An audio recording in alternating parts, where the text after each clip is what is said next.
Hi everyone, उम्मीद है आप सब अच्छे होंगे और आपकी तैयारी भी अच्छी चल रही होगी। LT grade mains answer writing के लिए हम पीबी शैली को डिस्कस कर रहे हैं। इसका एक सेशन ऑलरेडी हम ले चुके हैं दूसरे सेशन में। पहले सेशन में हमने क्वेश्चन नंबर 1 और 2 डिस्कस कर लिया था और दूसरे सेशन में हम क्वेश्चन नंबर 3 से शुरू करेंगे। पहले सेशन में क्वेश्चन 1 और 2 के साथ साथ हमने टू द स्काईलार्क और ode to the west wind का थोड़ा सा इंट्रोडक्शन भी देखा था। तो अगर उस सेक्शन को आपने नहीं देखा है तो ज़रूर से उसको देखिए ताकि आपसे कुछ मिस ना हो। अगर उस इंट्रोडक्शन को देख लेंगे आप तो फिर ये क्वेश्चंस आपको थोड़ा और जल्दी समझ में आएंगे। ठीक है, चलिए क्वेश्चन नंबर 3 देखते हैं। इन व्हाट वेज, किस प्रकार से शैले ने यूज किया है नेचर को as a symbol of power, beauty, transience in his works. करेंगे अपने वर्क्स में नेचर को शैले ने पावर, ब्यूटी और ट्रांजिएंस के सिंबल, प्रतीक के तौर पे कैसे यूज किया है। जैसे ode to the west wind आप दिमाग में रखेंगे और to a skylark.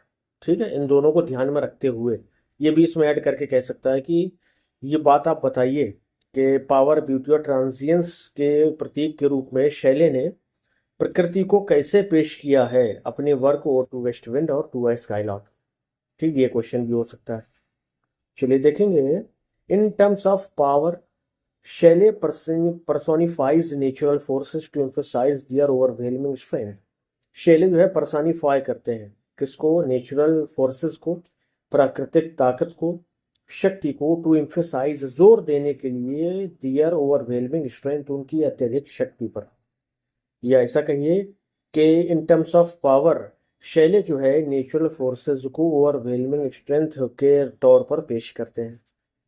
The west wind is both destroyer and preserver. अपन ने इंट्रोडक्शन में पढ़ा था और पिछले क्वेश्चन में भी ये बात करी थी कि जो वेस्ट विंड को इन्होंने माना है वो डिस्ट्रॉयर भी माना है अपनी और टू द वेस्ट विंड में, और प्रिजर्वर भी माना है। A dual image that shows its destructive force in scattering leaf।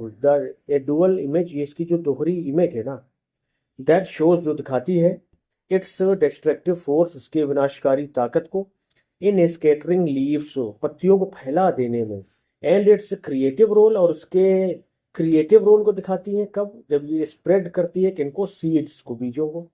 वही दोनों को उड़ा के ले जाती है, पत्तियों को बिखेर देती है, वो नष्ट हो जाती हैं। जो बीज है उनको ही जब बिखेरती है ना, तो बीज जब वो किसी नई जगह पहुंचते हैं तो फिर वहां पर वो एक नए पौधे के तौर पर उगना शुरू कर देते हैं।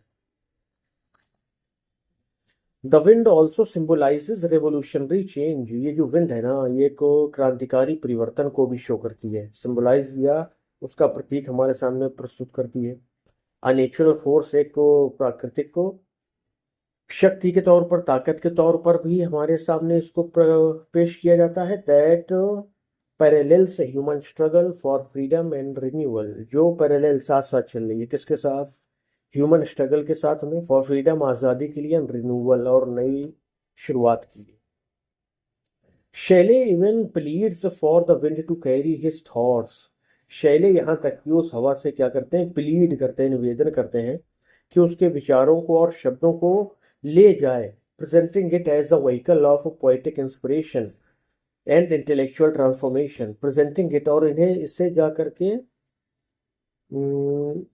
प्रेजेंटिंग इट, अच्छा ये यहाँ थॉट्स और ये तो वर्ड्स की बात यहीं खत्म हो गई। प्रेजेंटिंग ये यहाँ पर कैरी करेंगे विंड के साथ में। प्रेजेंटिंग, उस हवा को प्रेजेंट करते हुए वेस्ट विंड को as a vehicle of poetic inspiration, एक पोएटिक प्रेरणा के तौर पर, पोएटिक को प्रेरणा के व्हीकल के तौर पर, या कह दीजिए व्हीकल के लिए आप यहाँ पर मैसेंजर यूज कर सकते हैं। क्या वर्ड है? मैसेंजर।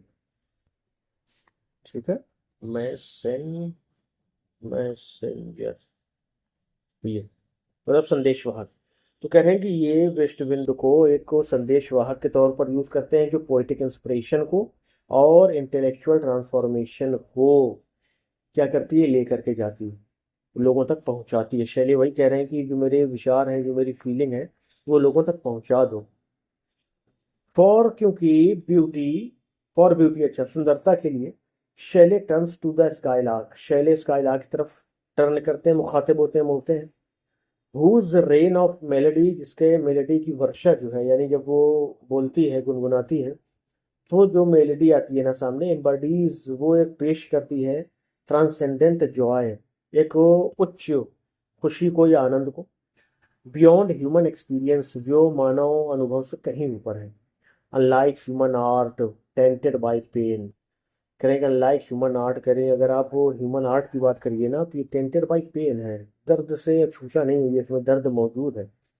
जबकि द बर्ड्स सॉन्ग रिप्रेजेंट्स, जो इस बर्ड बर्ड यानी इसका इलाक का गीत है ना, प्रेजेंट्स वो प्रस्तुत करता है प्योर, शुद्ध, अनकरप्टेड ब्यूटी, और अनकरप्टेड सुंदरता को, ब्यूटी को। And serves as a metaphor for poetic inspiration, और एक मेटाफर की तरह सर्व करता है of for poetic inspiration, poetic inspiration के लिए। एलिवेटिंग द ह्यूमन स्पिरिट, और मानव की ह्यूमन स्पिरिट, मानव की आत्मा को एलिवेट करने के लिए, उसे और ऊंचाइयां देने के लिए। बड़ा अच्छा कहा है यहाँ पे कि जो मनुष्य क्या करता है, कला जो प्रस्तुत करता है ना, उसमें कहीं ना कहीं दर्द भी होता है।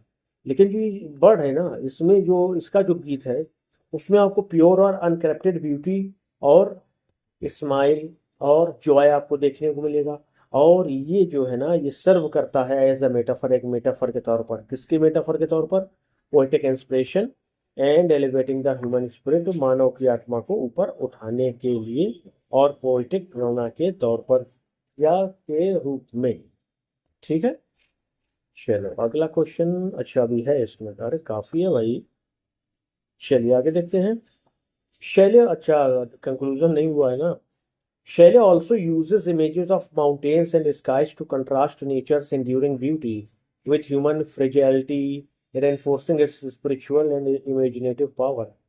फ्रेंड शैले जो है वो ऑल्सो यूज करते हैं इमेजेस ऑफ माउंटेन्स, पर्वतों की इमेजेस को, स्काई की इमेजेस को, टू कंट्रास्ट करने के लिए। नेचर से ड्यूरिंग ब्यूटी, प्रकृति की कभी ना खत्म होने वाली सुंदरता, विथ ह्यूमन फ्रेजिलिटी, और उसकी तुलना करते हैं किससे? ह्यूमन फ्रेजिलिटी से, ह्यूमन मनुष्य के फ्रेजिलिटी, नाजुकपन से, यानी क्षणिक क्षणिक होने से, कि मनुष्य की जो सुंदरता है, जो खुशी है, वो जल्दी खत्म हो जाएगी, लेकिन जो प्राकृतिक सुंदरता है वो हमेशा रहने वाली है। Reinforcing it's spiritual and imaginative power, reinforce करते हुए इट्स स्पिरिचुअल, इसकी दैवी, एंड इमेजिनेटिव पावर, और कल्पनाशील शक्ति को पेश करने के लिए, या उसे रेनफोर्स करने के लिए। नेचर फर्दर रिफ्लेक्ट्स ट्रांजिएंस इन रिन्यूअल, नेचर आगे क्या करती है? रिफ्लेक्ट, व्यक्त करती है ट्रांजिएंस को और रिन्यूअल को। In ode to the west wind, to the west wind में ऑटन लीव्स सिंबलाइज डीके, करेंगे ode to the west wind में जो पतझड़ की पत्तियां दिखाई गई हैं ना, वो बर्बादी को सिंबलाइज करती हैं। येट फिर भी the wind prepares the ground, जो हवा है ना वो ग्राउंड तैयार करती है, जमीन तैयार करती है, फॉर रिबर्थ, किस लिए? पुनः जीवन के लिए, यानी अगली फसल के लिए, नए पौधों को उगने के लिए। Echoing cycles of death and regeneration, echoing ये प्रस्तुत करती है, या प्रस्तुत करते हुए डेथ के साइकिल को और रीजनरेशन के साइकिल। ठीक है, मतलब अभी कुछ पौधे खत्म हो गए तो कुछ फिर रीजनरेट होंगे, कुछ दिन बाद जो है वो नए पौधे आ जाएंगे। शैलेज क्राई, शैले चिल्लाते हैं और क्या कहते हैं?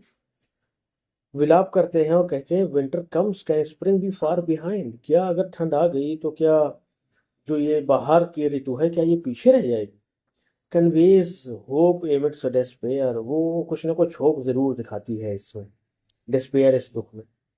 अफर्मिंग नेचर्स रोल, नेचर के रोल को अफर्म करते हुए, as a reminder of continuity and renewal, continuity और रिन्यूअल के रिमाइंडर के तौर पर, यानी जो भूमिका है ना इसकी नेचर की, कि जो भी लाइफ है वो एक बार शुरू हुई है वो खत्म होगी, और फिर दोबारा से कोई ना कोई एक नई लाइफ क्या होगी? शुरू होगी। तो ये दोनों डेथ और रिन्यूअल के साइकिल जो है वो साथ साथ चलते रहते हैं। आगे देखेंगे अल्टीमेटली आप देखेंगे तो Shelley's nature imagery underscores not only the sublime forces of natural world but also the heroic role of the poet as visionary. Shelley's nature imagery जो है ना, शैलिक जो प्राकृतिक इमेजरी है, अंडरस्कोर करती है not only the sublime forces, सिर्फ sublime forces को नहीं ऑफ नेचुरल वर्ल्ड, प्राकृतिक संसार के, but also the heroic role of the poet, poet के हीरोइक रोल को भी अंडरस्कोर करती है, जिसे वो कहते हैं विजनरी मीडिएटर एंड प्रोफेट, और एक को मैसेंजर के रूप में मैसेंजर कहते हैं, who channels these truths to inspire social and spiritual change, जो चैनल्स पहुंचाता है लोगों तक दीज ट्रुथ्स, इन सच्चाइयों को, टू इंस्पायर प्रेरणा देने के लिए, सोशल सामाजिक एंड स्पिरिचुअल और दैवीय परिवर्तन की। तो कह रहे हैं कि ये जो आपके शैले हैं ये नेचर की इमेजरी को सिर्फ नेचर की इमेजरी को ही अंडरस्कोर नहीं करते हैं, बल्कि वो हीरोइक रोल ऑफ पोएट को भी दिखाते हैं। और ये जो पोएट है ना, ये एक विजनरी के तौर पे, मीडिएटर के तौर पे, प्रोफेट के तौर पे काम करता है और लोगों तक सामाजिक सच्चाइयों को और दैवीय परिवर्तन की सच्चाई को क्या करता है, पहुंचाता है अपनी पोएट्री के द्वारा। ठीक है भाई, तो ये थे शैले जिन्होंने कैसे नेचर का यूज किया, अपन ने वो डिस्कस कर लिया, और टू द वेस्ट विंड और स्काई लार्क के एग्जाम्पल से। ठीक है, अगला क्वेश्चन देखेंगे। Discuss PB Shelley as a revolutionary poet. ये अच्छा है, इसको थोड़ा सा ध्यान से देखिएगा। पीबी शैले को रिवोल्यूशनरी पोएट के तौर पर डिस्कस करिए। चलिए देखते हैं। पर्सी बीशी शैले 1792 में जन्मे, 1822 में मृत्यु हो गई। ओनली 30 साल, सिर्फ 30 साल जिए, मगर जो एक नाम छोड़ के गए ना अपने पीछे, गजब है। इतने कम समय में इतना बड़ा नाम दुनिया में बना के जाना, ये खुद अपने आप में एक अद्वितीय, एक महान बात है। अच्छा, तो ये स्टैंड करते हैं as one of the most revolutionary poets of the romantic era. Romantic era के सबसे रेवोल्यूशनरी पोएट्स के तौर पर। रोमांटिक एरा को अगर आप चाहें तो थोड़ा सा एक बार रिवाइज कर लीजिए। 1798 से ये शुरू होता है।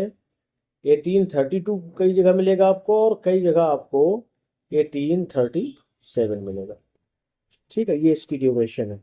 इसमें आपके दो तरह के पोएट हैं। एक तो ओल्डर रोमांटिक हैं, जिसमें आपके वर्ड्सवर्थ, साउदी और कॉलरिज मिलेंगे, और कुछ जो है वो यंगर रोमांटिक है, जिसमें बायरन और आपके शैले और कीट्स मिलेंगे। ठीक, और भी नाम है इसमें, लेकिन ये 6 जो है ये मेन है। तो कह रहे हैं कि रोमांटिक एज के या रोमांटिक इरा के one of the most revolutionary poets में से थे। कीट्स भी किसी से कम नहीं थे, उनको भी अपन डिस्कस करेंगे आगे।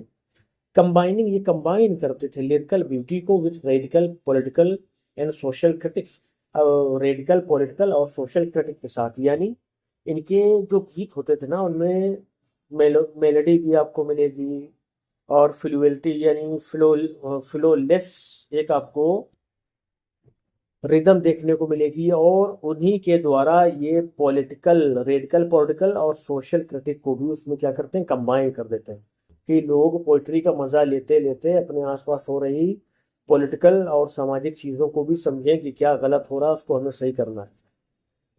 Deeply disillusioned by aftermath of the French revolution, बहुत गहराई से या बहुत ज्यादा डिसइल्यूजन्ड हो करके या अपने भ्रम से बाहर निकल करके, आफ्टरमाथ ऑफ फ्रेंच रेवोल्यूशन के घटना के बाद। फ्रेंच रेवोल्यूशन कब हुई थी, 1789। इसको भी आप ध्यान रख सकते हैं, इसको भी एक मेजर फैक्टर माना जाता है रोमांटिसिज्म के उद्भव में या उसके ओरिजिन में। The corruption of the British monarchy and the rise of industrial capitalism, Shelley's works became a vehicle for advocating liberty, equality and justice. तो कह रहे हैं कि जब वो फ्रेंच रेवोल्यूशन खत्म हुई ना, तो the corruption of by the aftermath, तो जो करप्शन ऑफ ब्रिटिश मोनार्की था, जो ब्रिटिश में मोनार्क थे, राजा थे, किंग थे, उनकी भी सारी बातें, उनका करप्शन, भ्रष्टाचार खुल के सामने आया। The rise of industrial capitalism, और इंडस्ट्रियल कैपिटलिज्म यानी पूंजीवाद भी खुल के आ गया सामने। तो जो शैले के वर्क है ना, शैलेज वर्क बिकेम व्हीकल, एक को संदेशवाहक बन जाते हैं फॉर एडवोकेटिंग, एडवोकेट करने के लिए। किसको एडवोकेट करते हैं, आज़ादी को, इक्वेलिटी समाज को, और जस्टिस और न्याय को। ठीक है, इसको आप एक और तरह समझ सकते हैं कि फ्रेंच रिवॉल्यूशन होने के बाद और ब्रिटिश मोनार्की के करप्शन के सामने आ जाने के बाद, इंडस्ट्रियल कैपिटलिज्म पूंजीवाद के उत्थान के बाद, ऐसा कह सकते हैं। ठीक है, दोनों सेंस हैं इसके। यानी खाली आपको ये बात दिखानी है कि किस तरह से शैले ने अपने टाइम के सोशल और पॉलिटिकल इश्यूज को अपनी पोइट्री के थ्रू पेश किया है, चाहे वो करप्शन ऑफ मोनार्की हो, या आपके चर्च से संबंधित कोई बात हो, और चाहे वो राइज ऑफ इंडस्ट्रियल कैपिटलिज्म, ठीक है, इन सब की बुराइयों को उन्होंने अपनी वर्क्स के थ्रू लोगों तक पहुंचाया है। और वो एडवोकेट करते हुए नजर आए हैं किसको? आज़ादी को, आज़ादी को, इक्वेलिटी को और जस्टिस को। ठीक है भाई, चलिए। हिज पोइट्री, उनकी जो पोइट्री है, often critics oppressive power structure, करेंगे वो ऑफन प्रायः क्रिटिक करते हैं, क्रिटिसाइज करते हैं oppressive power structure. Oppressive power structure, oppressive मतलब कुचलने वाला, पावर स्ट्रक्चर कोई एक ऐसा स्ट्रक्चर जिसमें शक्ति नहीं है। तो राजा ही को ले लीजिए आप, उसका जो स्ट्रक्चर होगा क्या होगा? दरबार होगा, उसके मंत्री होंगे, उनके मंत्रियों के नीचे जो अफसर होंगे, अफसर के नीचे जो और सिपाही होंगे, वो सब, ये एक ऑपरेसिव पावर स्ट्रक्चर की तरह काम करते थे, ये मतलब है। और उन्हीं को वो क्रिटिसाइज करते थे शैली। सच है जैसे कि मोनार्की, मोनार्की आ गई, एस्टोक्रेसी भी उसी में है, एंड ऑर्गेनाइज्ड रिलीजियन, और एक वो संगठित धर्म भी।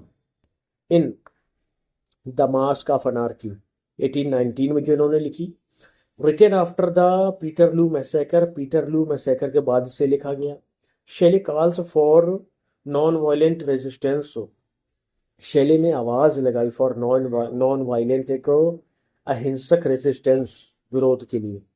Urging the oppressed to rise like lions after slumber, और उन्होंने अर्ज किया किससे? द ऑपरेस्ड, जिन पर अत्याचार किए गए थे, कि राइज लाइक लॉयंस, शेर की तरह उठो, आफ्टर स्लम्बर, जैसे कि वो नींद के बाद उठता है, जैसे वो एक खुमारी के बाद उठता है। सिमिलरली, इसी तरह से इन क्वीन मैब में in visions a utopian future, उन्होंने एक यूटोपियन फ्यूचर का भी विजन दिया है। Where humanity is freed from tyranny, जहाँ पर जो मानवता है ना वो राक्षसपन से कैसी है? आज़ाद है, धर्म से आज़ाद है, क्लास डिवीजन से भी आज़ाद है, जाति से, धर्म से, और राक्षस लोगों से, निर्दयता से, इन सबसे आज़ाद है। एक ऐसे भी यूटोपियन फ्यूचर का इन्होंने विजन हमारे सामने पेश किया है। These works reveal his belief in collective action, ये जो वर्क हैं रिवील करते हैं हिज बिलीफ, उनके विश्वास को इन कलेक्टिव एक्शन के प्रति, यानी पूरा समाज मिलकर ही कोई जब काम करेगा ना, तभी समाज में बदलाव आएगा। एक दो के बदलने से बदलाव नहीं आता, ये इनका विश्वास था, कलेक्टिव बिलीव, कलेक्टिव एक्शन। ठीक है। And the transformative power of imagination, और इनका ये भी विश्वास था कि जो इमेजिनेशन है वो ट्रांसफॉर्मेटिव पावर है। तो अगर सभी लोग मिल करके क्या करें? अपने पावर का यूज करें और कलेक्टिवली एक्शन करें, तो सोसाइटी में परिवर्तन जरूर आता है, ऐसा इनका मानना था। अगला वर्क देखिए, in Prometheus Unbound, Shelley presents the Titan as a symbol of resistance against tyranny and a beacon of human potential. करेंगे जो शैले है ना, इसमें प्रोमेथ्यूज एंड बाउंड में इन्होंने टाइटन को पेश किया है as a symbol of resistant, एक रेजिस्टेंस के सिंबल के तौर पर, प्रतीक के तौर पर, अगेंस्ट टायरेनी, निर्दयता के खिलाफ, and a beacon of human potential, और ह्यूमन पोटेंशियल के बीकन के तौर पर। रेनफोर्सिंग करते हुए हिज कन्विक्शन, अपने विश्वास को, दैट की revolution must lead to both political and spiritual renewal, कि जो क्रांति है ना, मस्ट लीड, उसे लीड करना चाहिए, नेतृत्व करना चाहिए, राजनीतिक तौर पर भी और स्पिरिचुअल रिन्यूअल के लिए भी, यानी वो पॉलिटिक्स में भी सुधार लाए, और व्यक्ति लोगों में जो बुराइयां आ गई हैं, नैतिकता से वो खाली हो चुके हैं, तो उनमें भी एक नई नैतिकता के लिए वो संघर्ष करे, वो क्रांति उस पर भी काम करे। Poems like Ozymandias and England in 1819 highlight करें जी। और अब पोएम जब देखेंगे ना शैली के, जैसे ओzymandias है, ये एक सोनेट है, इंग्लैंड इन 1819 और इंग्लैंड इन 1819 है। Highlight the transience of power and the inevitable downfall of corrupt rulers, ये क्या करती है? हाईलाइट करती है ट्रांजिएंस ऑफ पावर, शक्ति के क्षणिकपन को। ट्रांजिएंट मतलब कोई ऐसी चीज जो क्षण भंगुर हो, अभी है अगले पल नहीं है। तो वैसे ही इन्होंने कहा है कि जो पावर है ना वो ट्रांजिएंट है, बहुत जल्द खत्म होने वाला है। और the inevitable downfall of corrupt rulers, लेकिन जो करप्ट रूलर का डाउनफॉल है ना, जो भ्रष्ट रूलर हैं, राजा हैं, मोनार्क हैं, इनका जो डाउनफॉल है वो इनेविटेबल है।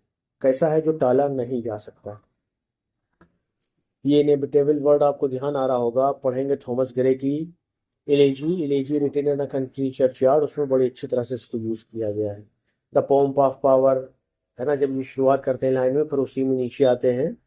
Awaits like the inevitable hour, करेंगे वो चाहे सुंदरता हो, धन संपत्ति हो, यानी सुंदर लोग हों, अमीर लोग हों, गरीब लोग हों, सबका इंतजार मौत कर रही है, बिल्कुल समान रूप से, किसी को कोई छूट मिलने वाली नहीं है। वैसे ही है ये कि क्योंकि मौत भी कैसी है, अटलनीय है, वो टलेगी नहीं। वैसे ही जो करप्ट राजा और रूलर है ना, इनकी भी क्या होगा, जो इनका डाउनफॉल है वो भी इनेविटेबल है। Serving as warnings against political arrogance, serve करते हुए एज वार्निंग, एक चेतावनी के तौर पर, अगेंस्ट पॉलिटिकल एरोगेंस, राजनीतिक एरोगेंस, घमंड के लिए, प्राइड के लिए। तो जो राजनीति में बहुत पावर मिल गई है, तो अपने आप को बहुत ऊंचा समझने लगे, तो उनको जो है सबक सिखाने के लिए की चेतावनी थी कि अभी सुधर जाओ। क्योंकि जो पावर है ना वो ट्रांजिएंट है, बहुत ज़्यादा दिन तक नहीं रहता है। लेकिन जो तुम्हारा ये डाउनफॉल होगा ना, वो तो इनेविटेबल, वो टलने वाला नहीं है।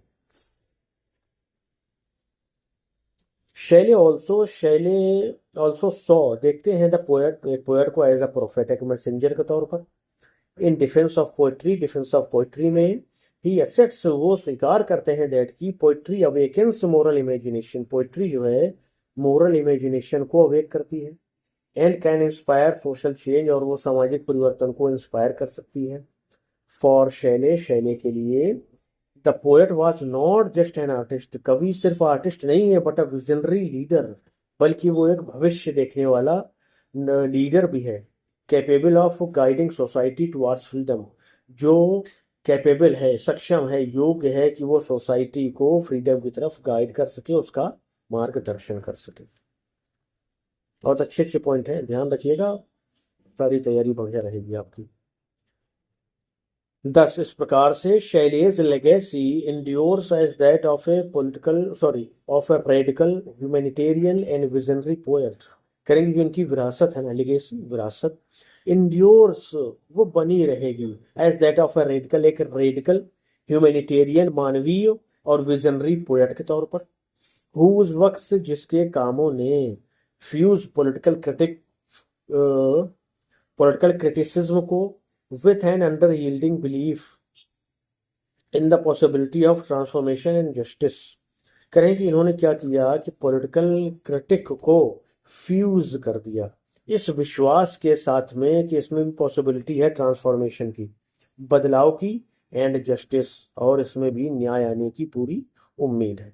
यानी आप इसको इस तरह से भी लिख सकते थे कि शैले की जो विरासत है ना, वो एक ऐसे कवि की विरासत है जो पॉलिटिकल और सोशल ट्रांसफॉर्मेशन और उसमें आने वाले जस्टिस पर भरोसा करते थे कि इसमें भी सुधार आ सकता है, कोई इतनी बड़ी बात नहीं है, या कोई नामुमकिन बात नहीं है कि जैसी सोसाइटी बन चुकी है हमेशा वैसे ही रहेगी। वो ट्रांसफॉर्मेशन पर भी विश्वास करते थे, जस्टिस पर भी विश्वास करते थे, और जब अपन जस्टिस कहते हैं तो वहाँ पर अपन इक्वलिटी की बात करते हैं कि लोगों में समानता आ जाएगी, फ्रेटर्निटी आ जाएगी, यानी भाईचारा भी आ जाएगा, और एक दूसरे के प्रति रिस्पेक्ट भी आ जाएगा।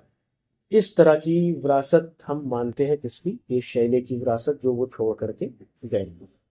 ठीक है, तो ये थे हमारे शैले,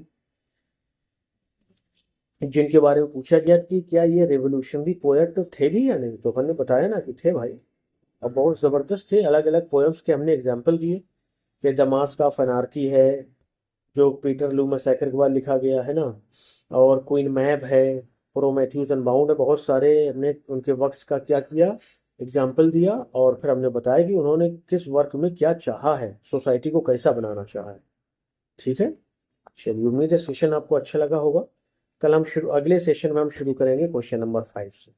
ठीक है, 3 और 4 हो गए हैं। अगर आपने अभी तक चैनल को विजिट नहीं किया है, जहां पर हमने बहुत सारी प्लेलिस्ट आपकी LT grade mains answer writing के लिए बना रखी हैं, करीब आप वहां देखेंगे तो 17-18 प्लेलिस्ट हैं। ठीक है, और उसमें करीब 60 से 65 वीडियोस भी आपको मिल जाएंगे, 50 के ऊपर ही है, अलग अलग टॉपिक्स पर। William Wordsworth, Shakespeare, Milton, John Galsworthy, literary movement, literary form, figures of speech, सारी की हम अपन ने बात करी है वहाँ पर। ठीक है, तो वहाँ पर जाइए, एक्सप्लोर करिए प्लेलिस्ट को और खूब उनसे फ़ायदा उठाइए और अपनी तैयारी को मजबूत कर लीजिए, क्योंकि इस बार बस रिजल्ट आने के बाद आपके दिमाग में एक चीज़ होना चाहिए कि मेंस भी निकालना है और एक सीट लेनी है। ठीक है भाई, किसी भी कंडीशन पे, at any cost, at any rate. ठीक है, चलिए मिलते हैं नेक्स्ट सेक्शन में। Till then bye bye, thank you.